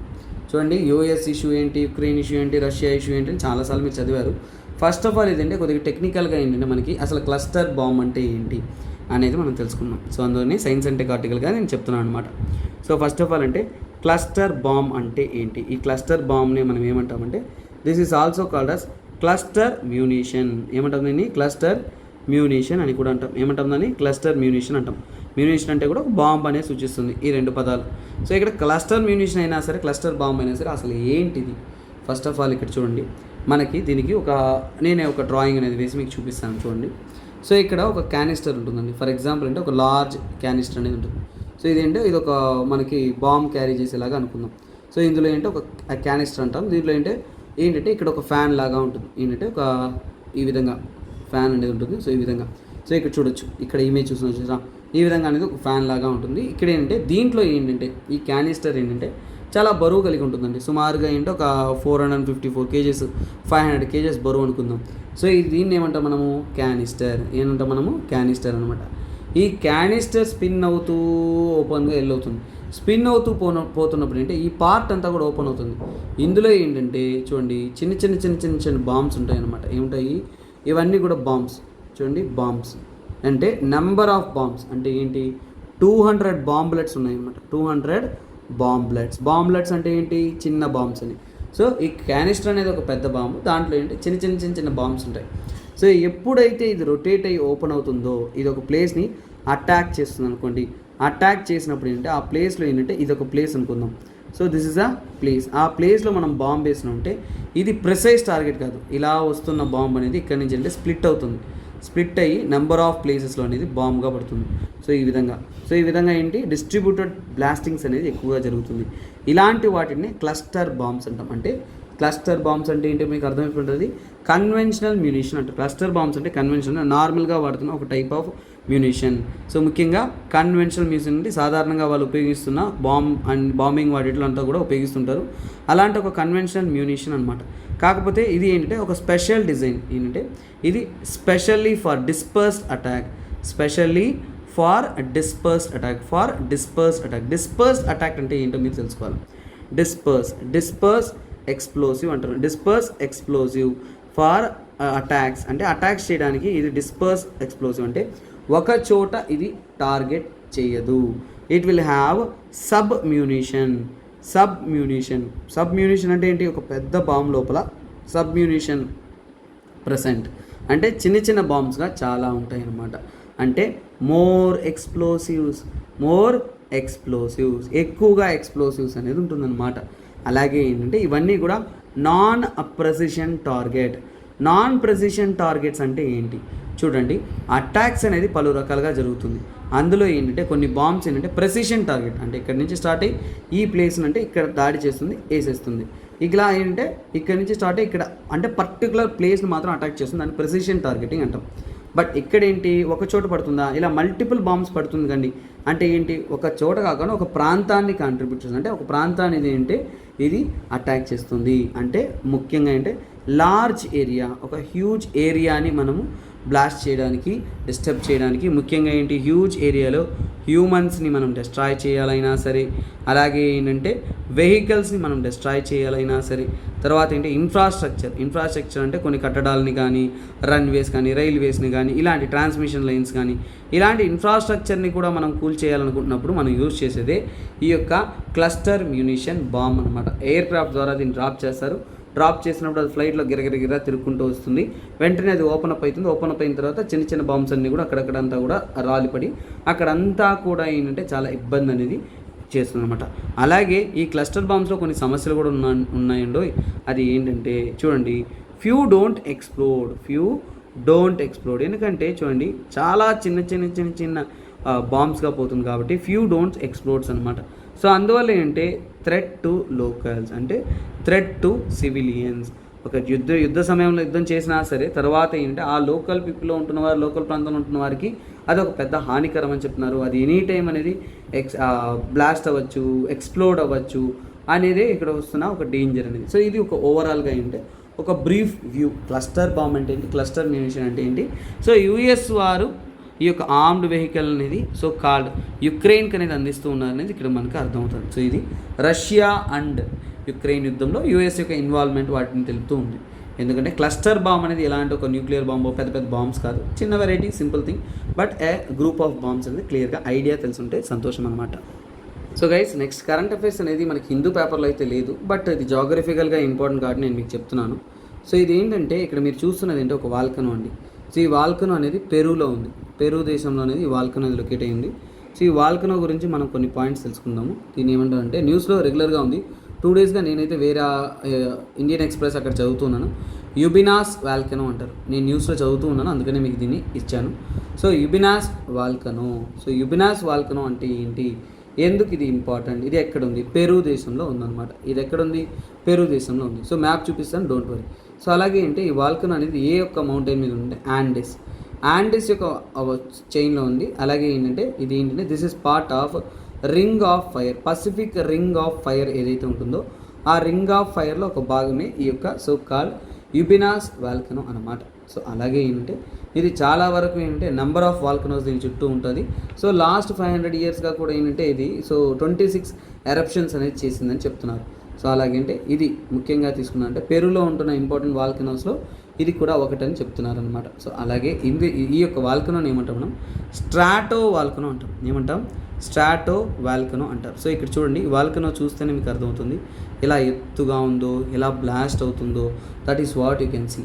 సో స్ట్రాటో వాల్కనో అంటే ఏంటంటే ఎప్పుడు కూడా టాల్, పొడవుగా, స్టీప్, నేరుగా ఉంటూ, అలాగే కోన్ షేప్లో, పర్ఫెక్ట్ కోన్ షేప్లో ఉందా లేదా, ఈ విధంగా కోన్ షేప్లో ఇలా టాల్ స్టీప్ కోన్ షేప్లో ఉంటున్న వాల్కనోస్ని మనం ఏంటంటే సో స్ట్రాటో వాల్కనో అంటామన్నమాట. సో ఇలాగే ఏంటంటే చాలా వాల్కనోస్, షీల్డ్ వాల్కనోస్ ఉంటాయి, ఇంకా నెంబర్ ఆఫ్ వాల్కనోస్ ఉంటాయి. సో ఇక్కడ స్ట్రాటో వాల్కనోస్ అంటే పైన ఏంటంటే ఒక క్రాటర్ వచ్చి అక్కడి నుంచి ఏంటంటే మనకి లావా, సో దాంతోపాటు లావా కానీ యాష్ కానీ ఇలాంటివన్నీ కూడా గాల్లోకి అనేది ఏమిటనేది అవుతుందన్నమాట. సో అలాగే ఏంటంటే ఎర్త్లో ఉంటున్న ఇవి చాలా వరకు అంటే ఇండివిజువల్ వాల్కనోస్గా ఉంటాయి. ఇండివిజువల్స్ అంటే కనెక్టెడ్ వాల్కనోస్లా కాకుండా చూడండి ఎక్కడా కూడా వాల్కనో లేదు, ఇది ఒక్కటే ఒక ల్యాండ్ ఫామ్లో వాల్కనో ఉందా లేదా, అలాంటి ఇండివిజువల్ వాల్కనోస్ లాగా ఉంటుందన్నమాట. So this is what called as start out simple over view అనేది మీకు ఇవ్వడం జరిగింది. సో ఈ మ్యాప్ కూడా మీకు చూపిస్తాను, that will help you in your long term preparation. So ఒక చిన్న విషయం, పెరూలో ఉందని చెప్పాను. ఫస్ట్ పెరూ లొకేషన్ ఎక్కడుందో చూడండి, అది ఎలా ఫామ్ అయింది, పెరూ ఓరోజని అంటారు. అంటే ఈ వాల్కనోకి మెయిన్ కారణం అంటే సౌత్ అమెరికన్ ప్లేట్ టెక్టానిక్స్. మీరు ప్లేట్ టెక్టానిక్స్ అర్థం చేసుకోవాలి. సౌత్ అమెరికన్ ప్లేట్ అనేది ఈ డైరెక్షన్లో మూవ్ అవుతున్నప్పుడు ఎక్కడి నుంచి ఏంటంటే ఇక్కడ ఉంటున్న ప్లేట్, సో ఈ ప్లేట్ మీరు చూడొచ్చు, this is what another plate, that is our Nazca plate అంటాం. ఏమంటాం దాన్ని, నాస్కా ప్లేట్ అంటాం. నాస్కా ప్లేట్ ఈ డైరెక్షన్లో మూవ్ అవడం వల్ల వీటి రెండింటి యొక్క కొలైషన్స్ అంటే పెరూ ఓరోజని అంటే పెరూలో ఉంటున్న కొండల ప్రాంతాలు అనేది స్థాపింపబడ్డాయి, అంటే ఎస్టాబ్లిష్ అనేది చేయబడింది. సో అందులో ఉంటున్నదే ఈ యొక్క so called Ubinas so called volcano అనమాట. సో ఈ మ్యాప్ చూడండి, ఇందులో మీకు కొన్ని అర్థమవుతాయి, కొన్ని ఇంపార్టెంట్ మ్యాప్స్ అనేది వాల్కనో మ్యాప్స్ అనేది ఉన్నాయి. సో అందులో చూసుకోండి, ఎట్నా స్ట్రోంబోలి, చాలా ఇంపార్టెంట్ కొన్ని మ్యాప్స్ చెప్తాను చూడండి. ఎట్నా స్ట్రోంబోలి ఇటాలీలో ఈ పార్ట్లో మీకు ఉంది, గుర్తుపెట్టుకోండి. తర్వాత బగానా పిఎన్జీ ఇది ఒకటి ఉంది. వైన్వాటా ఇక్కడ ఉంది. మిస్ట్ ఎంటీక్ మౌంటైన్ కూక్ న్యూజిలాండ్లో ఉంది. South sandwich islands volcanoes. కాకపోతే ఇక్కడ ఉన్న పసిఫిక్ రింగ్ ఆఫ్ ఫైర్లో ఉన్న హవాయన్ వాల్కనోస్ గుర్తుపెట్టుకోవాలంటే ఈ పాయింట్లో ఉంది. మ్యాపింగ్ సెషన్ చెప్తున్నాను, గుర్తుపెట్టుకోండి. తర్వాత చూడండి, ఇక్కడ మనకి గ్వాంటమెలా వాల్కనో అంటారు, ఇక్కడ ఉంటుంది గ్వాంటమెలాలో, అది ఫ్యూగో అంటారు దాన్ని. మసాయా వాల్కనో అనేది నికరాగ్వాలో ఉంటుంది ఇక్కడ. తర్వాత ఈక్వెడర్లో ఈ పార్ట్లో ఈక్వెడర్లో Cotopaxi, so one of the highest volcanic mountains అంటాం, ఈక్వెడర్లో ఉంటుంది. తర్వాత యుబినాస్ అండ్ సబాకయా. సో ఇప్పుడు మీరు గుర్తొచ్చిందా, సో వరల్డ్ మ్యాపింగ్లో కరెంట్ అఫైర్స్లో వచ్చిందని ఒక మ్యాపింగ్గా చూపిస్తున్నాను. ఇది మీ సౌత్ అమెరికా అయితే, సౌత్ అమెరికాలో ఈ కర్వేచర్ ఎక్కడైతే పెరు ఉంటుందో అక్కడ ఉంటుంది. తర్వాత లస్టారియా చిలీలో ఉండే వాల్కనో, లాస్కర్ చిలీలో ఉండే వాల్కనో, తర్వాత ఏంటంటే విలారికా, ఇవి కొన్ని ఉదాహరణలు అనమాట. సో కొన్ని ఏంటంటే మనము ఒక జస్ట్ చూడ్డానికి హెల్ప్ అవుతుందని చెప్పాము. కాకపోతే ఇక్కడ మెయిన్ ఎలిమెంట్స్ అంటే ఈ యొక్క యుబినాస్ వాల్కనో ఎక్కడ ఉంది మాత్రం గుర్తుపెట్టుకోండి, ఈ పాయింట్లో ఉందనేది మర్చిపోవద్దు, మ్యాపింగ్లో మీకు క్రూషియల్ అనమాట. ఓకే స్టూడెంట్స్, ఇంతటితో సెలవు. సో ఈ రోజు యొక్క ఎంసీక్యూలోకి వచ్చేద్దాము. సో ఇక్కడ అంతకంటే ముందు ఒక విషయం గుర్తుపెట్టుకోండి, మీకోసం prelims UPSC prelims infinity course అనేది అందిస్తూ ఉన్నాం. ఎవరైతే ఇంట్రెస్ట్ ఉన్నారో సో వారు తీసుకొని జాయిన్ అయ్యి ప్రిపేర్ అవ్వచ్చు అనమాట. లైవ్ అండ్ రికార్డెడ్ పద్ధతిలో కంప్లీట్ 30,000 రూపీస్కి మీకు ప్రిలిమ్స్ ఓరియంటెడ్గా కంప్లీట్ కోర్స్ అనేది అందించడం అనేది జరుగుతుందన్నమాట. సో అలాగే మనం ఈ రోజు యొక్క క్వశ్చన్ అనేది సింపుల్, 2022లో అడిగిన ఒక యూపీఎస్సీ క్వశ్చనే మీకు ఇవ్వడం అనేది జరిగింది. కైండ్లీ యూపీఎస్సీ క్వశ్చన్ అన్నప్పుడు మీరు రీసెర్చ్ చేసిన ఆన్సర్ దొరుకుతుంది, ఎలాగైనా సరే సర్చ్ చేసి పార్టిసిపేట్ చేయండి. సో అందువల్ల మీకు ఒక సబ్జెక్ట్ మీద ఒక ప్రాపర్ అవగాహన అనేది ఉంటుంది. Climate action tracker. సో ఏంటి, దేని గురించి మాట్లాడుతున్నాం? క్లైమేట్ యాక్షన్ ట్రాకర్ అంటే ఏంటి?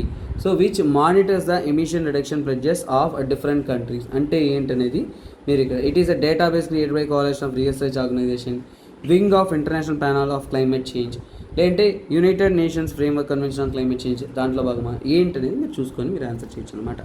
సో కైండ్లీ బీ పార్టిసిపేటివ్ అండి. ఎప్పుడు కూడా కాన్ఫిడెన్స్ లెవెల్ హైలో ఉంచండి, కొత్త విషయాలు నేర్చుకుంటూ ఉండండి, మంచిగా నోట్స్ రాసుకుంటూ ఉండండి, ప్రిపేర్ అవుతూ ఉండండి. సో దట్ ఇలాంటి న్యూ ఎలిమెంట్స్ కానీ సైన్స్ అండ్ టెక్ సంబంధించిన కరెంట్ అఫైర్స్ కానీ ప్రతి ఒక్కటి కూడా మనము ఇక్కడ హిందూ న్యూస్ అనాలిసిస్లో కవర్ చేస్తూ ఉంటాం. మీ యొక్క రిప్లైస్ అనేవి చాలా పాజిటివ్గా ఉన్నాయి, మీ యొక్క పార్టిసిపేషన్ ఇంకా యాక్టివ్గా ఉంది.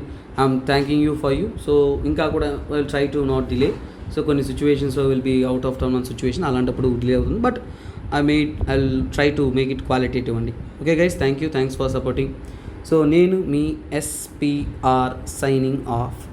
సో మన ప్రిపరేషన్ ఎప్పుడు కూడా క్వాలిటీ లెవెల్లో మార్చేద్దామండి. So kindly share with your friends. Bye, take care, have a nice day.